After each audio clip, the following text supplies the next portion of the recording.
Je m'appelle Tata Lara. Ma 5e histoire, c'est l'histoire du journaliste.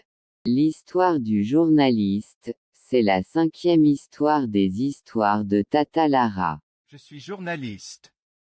C'est mon histoire. Journaliste d'un grand média, la ligne éditoriale de la chaîne où je travaille s'est largement politisée. On m'appelle le journaliste. On appelle la chaîne où je travaille le grand média. Tout se passe au plateau. J'y suis chef de rédaction. Ma chaîne avant correcte est devenue de plus en plus politique. La direction m'impose des sujets orientés qui heurtent mes principes déontologiques.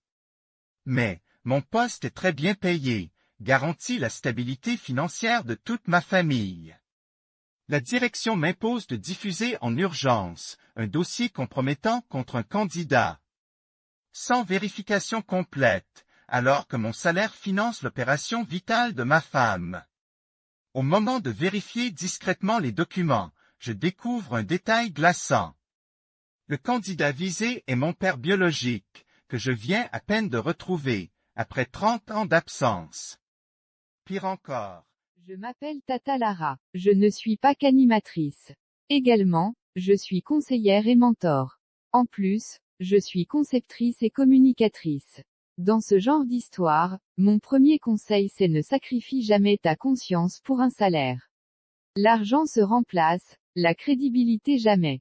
Dans ce genre d'histoire, mon deuxième conseil c'est vérifie avant de diffuser. Un journaliste pressé peut détruire une vie, et la sienne. Dans ce type d'histoire, mon troisième conseil c'est quand la vérité te met en danger, protège d'abord les preuves.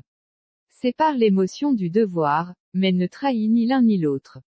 Dans ce type d'histoire, mon quatrième conseil c'est si ton média manipule, ton silence te rend complice. Dans un dilemme extrême, choisis la décision que tu pourras assumer toute ta vie.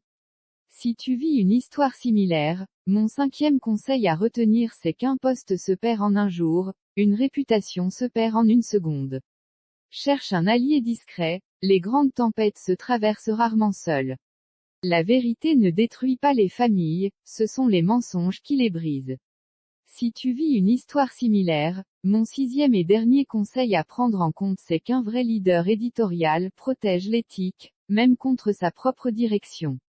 Dans le contexte de cette histoire au plateau, où pouvoir, médias et politique se croisent, rappelle-toi, ta signature vaut plus que ton contrat. C'était mes conseils, sur l'histoire de Le Journaliste. L'histoire de Le Journaliste, c'est la 5e histoire, des histoires de Tata Lara. Je m'appelle Tata Lara, je fais les histoires de Tata Lara. Je m'appelle Tata Lara. Ne ratez pas les histoires de Tata Lara.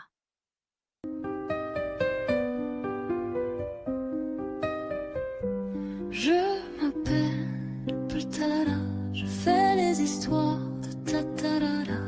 Tata Lara vous raconte des histoires, raconter des histoires, pas pour raconter, raconter des histoires, pour donner des conseils, grâce à ces histoires. Tata Lara donne des conseils.